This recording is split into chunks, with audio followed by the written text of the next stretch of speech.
என் வீட்டுக்கு நான் தானுங்க ராஜா. அது ஒரு மகிழ்ச்சிங்க. இல்லை, அது ஒரு மகிழ்ச்சி. இங்கே அப்படி இல்லைங்க. ஏன்னா இங்கே கிட்டத்தட்ட நான் நினைக்கிறேன் அமெரிக்காவில் இருக்கிற ஆம்பளைங்க எல்லாரும் எங்கள் பிக் பாஸில் வந்திருந்தீங்கன்னா எல்லாமே ஜெயிச்சிருப்பீங்க. ஆமாம், ஏன்னா நம்மளே பெருக்கணும், நம்மளே டாய்லெட் கழுவணும், நம்மளே மாபடிக்கணும், எல்லா வேலையும் நம்மளே பார்க்கணும். என் ஒய்ஃபே சொன்னான், நீங்கள் கூட விஜய் டிவியில் பேசினுக்கிறீங்களே, எல்லாரையும் தெரியுது, போய் பிக் பாஸில் போய் கலந்துக்கோங்கண்ணா, நீங்கள் தான் ஜெயிப்பீங்கண்ணா. அவளுக்கு அது இல்லை, ஜெயிப்போன்னு சொல்லி நம்மளை உள்ளே போகிறதுக்கு மோட்டிவேட் பண்ணுறான்.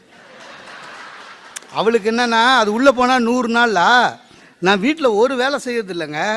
அதனால அவளுக்கு என்னென்னா, இவன் உள்ளே போய் பெருக்கி மாபடித்து சாவட்டும்,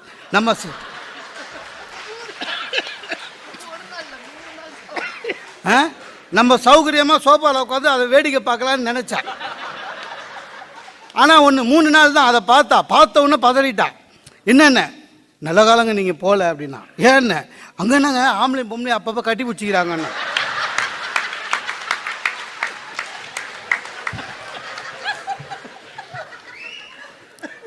எனக்கு அப்போ தான் தோணுச்சு போயிருக்கலாமோன்னு.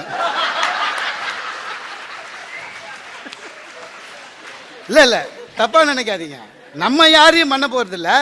ஆனால் அவங்களே பண்ணால் ஒன்றும் சொல்ல முடியாது. இன்னும் இருந்தாலும் எஃபெக்ட் ஒன்று தானே. இல்லை என்ன இருந்தாலும் எஃபெக்ட் ஒன்று தானே. அதனால